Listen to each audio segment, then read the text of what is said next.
The restaurant was quiet and elegant, the kind of place where people spoke softly and every glass sparkled under the warm golden lights.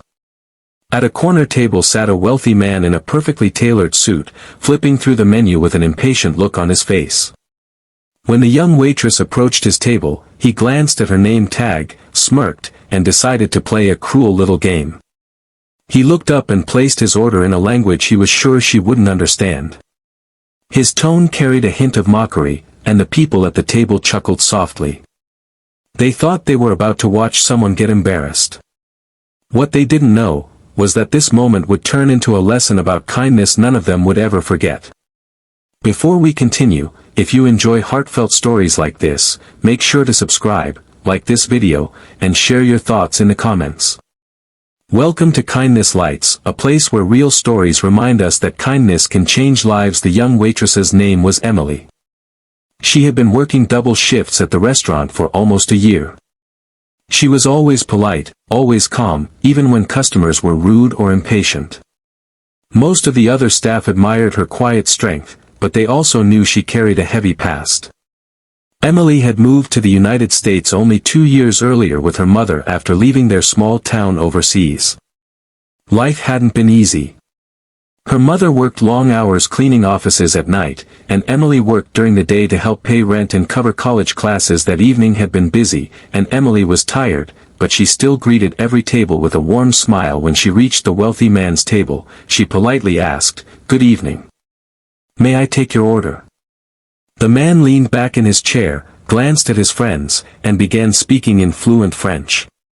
His voice was confident and deliberate, clearly trying to show off. "I'll have the duck confit with truffle potatoes," he said in French, "but make sure the sauce is on the side. And bring a bottle of Bordeaux." His friends laughed quietly, assuming Emily would look confused. For a brief second, Emily paused. The man noticed the hesitation and smirked, expecting her to ask him to repeat the order in English, but instead, Emily calmly wrote something on her notepad. Then she looked up and responded, in perfect French, "Of course, sir. Would you prefer the 2016 Bordeaux or the 2018 Reserve?" "The 2016 pairs better with the duck." The laughter at the table instantly stopped. The man's confident smile faded. He blinked, clearly surprised. You speak French?" he asked. Emily nodded politely. "Yes, sir. I studied it in school before moving here. I also speak Spanish and a little Italian." The table went silent. One of the man's friends awkwardly cleared his throat for a moment. The rich man looked embarrassed.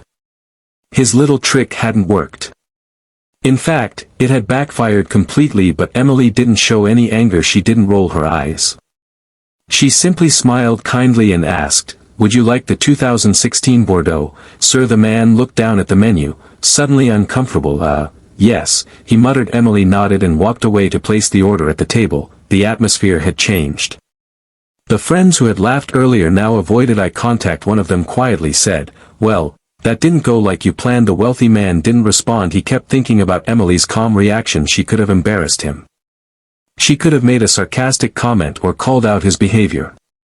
Instead, she had treated him with nothing but respect. A few minutes later, Emily returned with the wine and carefully poured a glass. As she did, the man finally spoke again. "Where did you learn French?" he asked. Emily smiled softly. "My father taught me when I was younger," she said.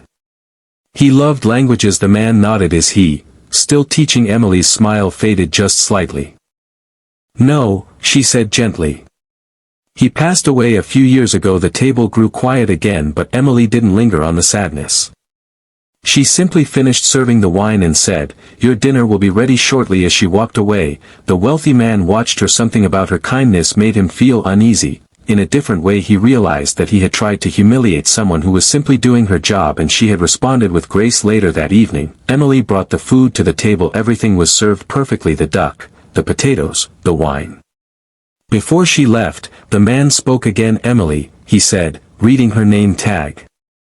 "Can I ask you something?" "Of course," she replied. "Why didn't you say anything earlier?" he asked. "When I ordered in French, you must have known I was trying to show off." Emily thought for a moment, then she said something simple. "My father always told me that when someone is unkind, it usually says more about what they're feeling than about who they're talking to." The man stared at her, Surprised, she continued gently, and he also said that kindness is powerful, especially when people don't expect it. Then she smiled again and walked away to serve another table. The wealthy man sat there quietly. For a long time, for the rest of the dinner, he couldn't stop thinking about her words. When the bill finally came, he looked at the receipt, and then reached for his wallet. He left a tip far larger than usual, but more importantly, he wrote something on the receipt. When Emily later picked it up, she noticed the message. It read, "Thank you for the lesson in kindness tonight. I deserved that more than the dinner." Underneath, the man had signed his name. Emily smiled softly, not because of the tip, but because maybe, just maybe, someone had learned something important that night. Kindness doesn't always come from big, dramatic gestures. Sometimes it's a quiet moment, a patient response, a gentle choice not to humiliate someone who deserves it, because kindness has a strange power. It can turn embarrassment into reflection, pride into humility, and sometimes, it can change a person's heart.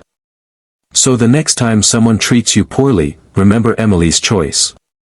You don't have to respond with anger.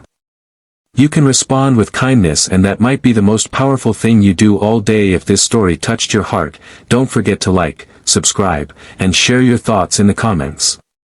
This is Kindness Lights, where every story reminds us that even the smallest act of kindness can light up someone's world, and maybe today, that someone could be you.